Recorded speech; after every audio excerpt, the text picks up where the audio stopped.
Ed Till Show, Starcom Radio Network, AM/FM stations across America. Our next guest returns to the show. He is an author of the award-winning book, The 5 Core Methods of Innovation. Sanjeev Sharma is back on the line. Sanjeev, Merry Christmas to you belatedly. How are you? Same to you. Thanks. Very good. Good evening, and good to speak to you again. Always a pleasure. You know, we need what you study, what you are heavily involved in. We need this in America more than ever. I know I've said this before, but for some this will be the first time you're hearing our visit together. Innovation was the watchword of the 1960s. When I was a boy, you went to the World's Fair. You saw automation, artificial intelligence, all of these things that are now becoming reality. Where did we lose our ability to innovate as a workforce, and why are new technologies threatening jobs on a massive scale? Yes, Ed, if you see, we have moved from a manufacturing to a services sector economy now. 75% of the jobs are in service sector. And those jobs, a lot of those jobs, they require diagnostic skills and decision-making skills. Now, the elephant in the room today is artificial intelligence, as you say. We have things like, Uber is announcing self-driving trucks, which can put, around 4 or 5 million jobs of the transportation industry. Amazon is now announcing, or in fact, it has already started an Amazon Go store in Seattle, where there are no checkout lines. You simply walk into the store, you pick up stuff, and you leave, and you'll be charged automatically. So the technologies which are available these days, you can do a combination of those. You can combine a lot of those technologies to come up with solutions to get rid of human beings. If that Amazon Go store it becomes successful and it is implemented in retail industry, around 15 million jobs of the retail industry, they are threatened. So as such, if you look at it, if artificial intelligence, as Stephen Hawking once said, that if artificial intelligence really takes off, it could threaten the human race, because all these decision-making and diagnostic skills, they can be trained to a computer. So, even manufacturing, right. Even manufacturing, which I know Donald Trump, we discussed about it earlier, Donald Trump said he's going to get a lot of the manufacturing jobs back from China. Now, the number of manufacturing jobs, we have 150 million people in this country working. Around 12 to 13 million people are in manufacturing jobs right now. Let's say you get another 12, 13 million back from other countries. Still, it is not it would be almost 100% increase in manufacturing, but if you look at the percentage scale, it is still not big. And then a lot of those manufacturing jobs, they could be replaced by robotic equipment. So that way we are we are racing ourselves, to a situation where large majority of people could have difficulty in the future. Well, let me ask you, Sanjeev, do you also see that the automation itself, the robots, the cameras and all, that we will produce that also without humans? That robots, and therefore, or will there have to be someone designing the adapting of the technology to the public? No, you will always need some people. There will always be jobs in the cutting edge technologies. You will always need people in that. But the question is the number of jobs. If you have 150 million people working in the United States, right, and if a single technology like this Amazon Go is threatening 10% of the jobs, like 15 million jobs in the retail sector, yeah, and then like Uber or the self-driving cars, cars or self-driving trucks is threatening such a large number of. You can imagine it's not like if you're 10, 15 big technologies like those coming, they can threaten almost every job, Okay, so what if I say an American entrepreneur, right, wants to create a better factory, invented from scratch. The whole factory is better, more productive. Do you think that creativity can change the trend? Yeah, creativity will always be used. You can always have a better you can always improvise something which is running, or you can come up with new solutions. Like we have this boring portal website where we identify latest products and services, and there we see almost like a few thousand new products are coming up in the market. If like an interesting product I'll tell you is Snoozeel. That product, the researcher identified that snoring is caused due to some problem in tongue muscle, over relaxation of the tongue muscles. So he created a product which can, during the daytime, strengthen your tongue muscles. So when you sleep, you will not have snoring. See, a product like that, who will say anything against it? Nobody will say anything against it. Right. And a product like that is always in demand. If you are able to innovate and create products or services which are fulfilling a need, right, existing need, everybody likes it. But if you are simply removing human beings, then it is a question.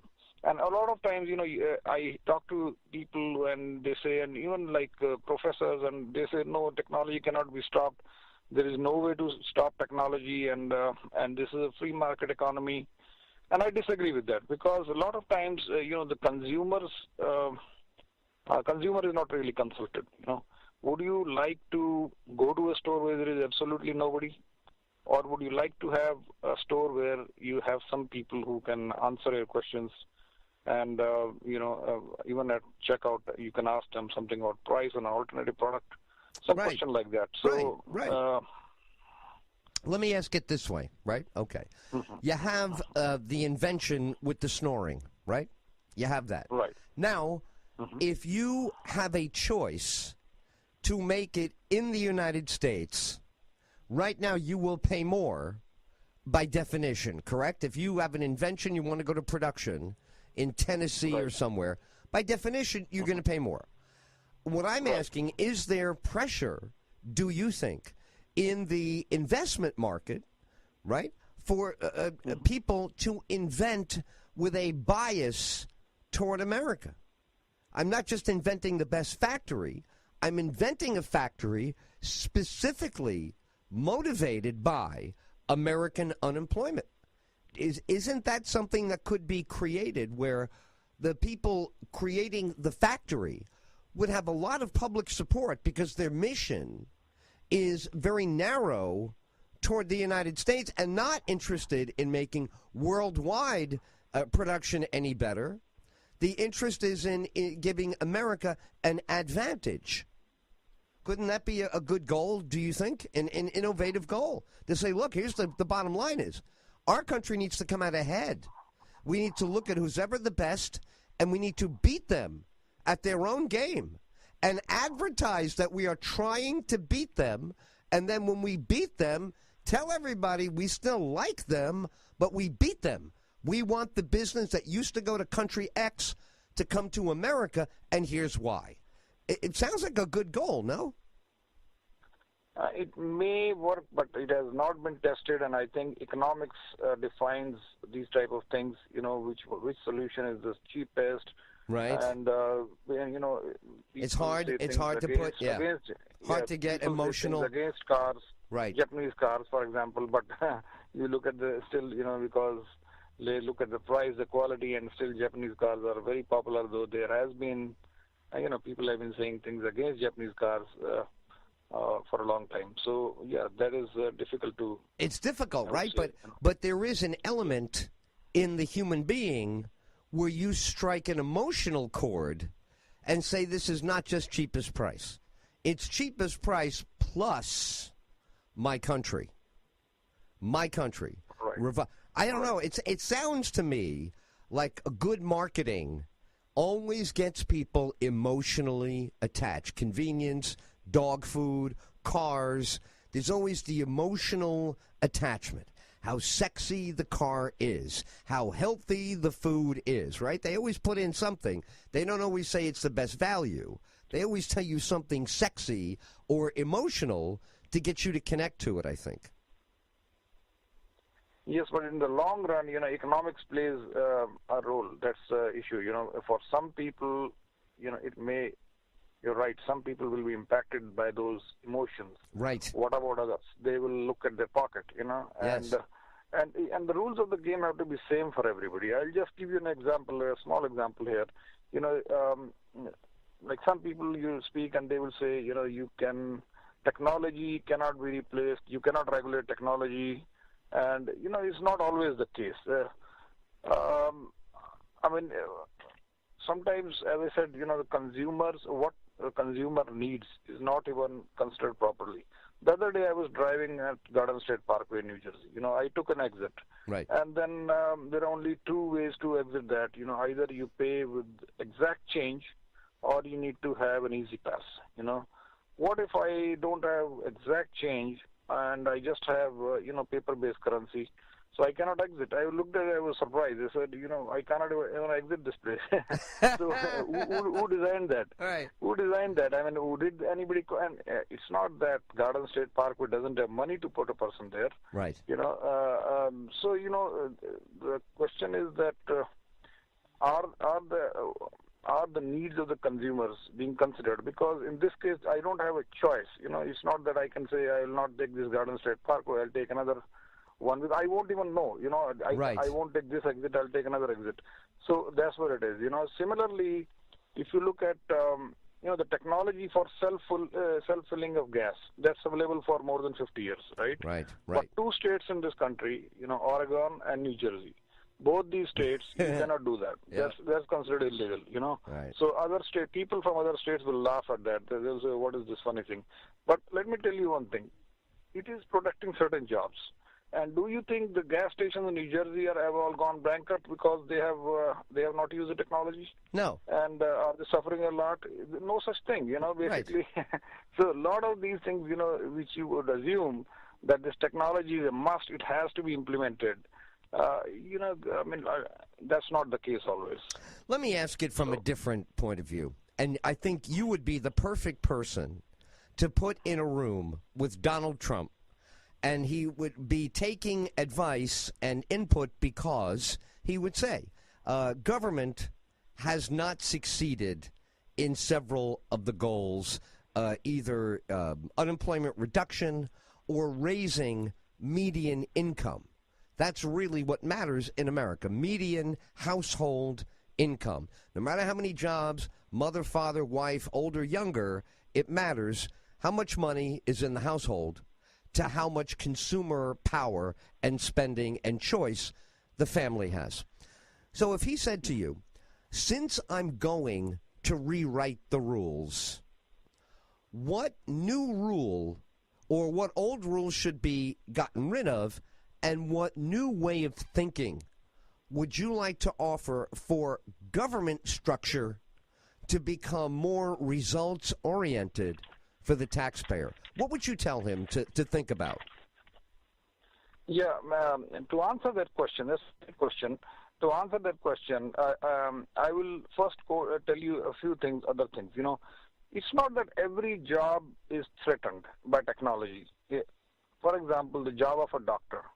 Is it threatened? No. I can probably call a doctor abroad, who will probably not even charge me because he's related to me, and he can give me a prescription, but I cannot do that, because it's against the law. I can probably buy medicines from another country or maybe Canada, and it will be cheaper, but if I do that, they'll put me in jail, What about the jobs of government employees? They cannot be outsourced, to another country. Forget about that. Even a plumber from another state. Let's say I have to call an electrician or a plumber from another state to my house and get things done. Can I do that? That's also illegal. Why? Because those jobs are protected. There is some mechanism running, which is, or you can say, the wages and the jobs are protected for certain group of people. So there are regulations in place which say that, okay, you cannot call an electrician or a plumber or a doctor or a lawyer from another state.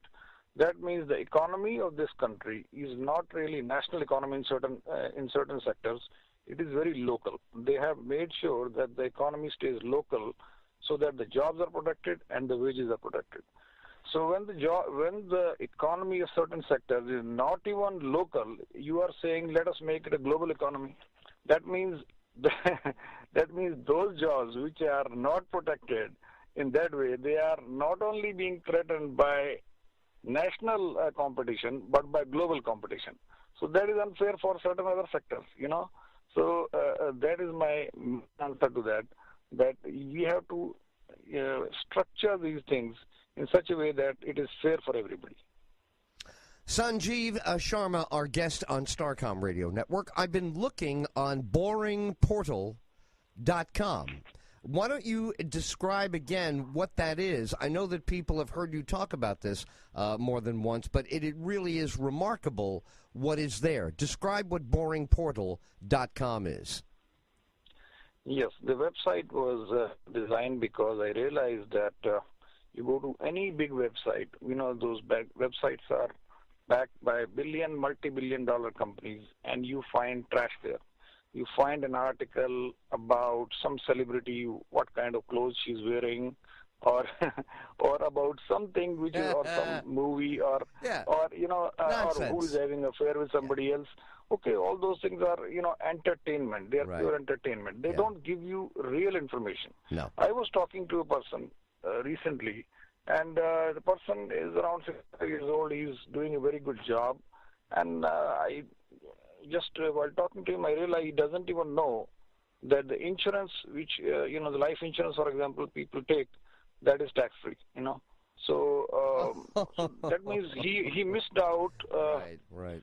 He missed out an important information all his life. Though he has been spending time reading newspapers, he's been spending time online discussing with people.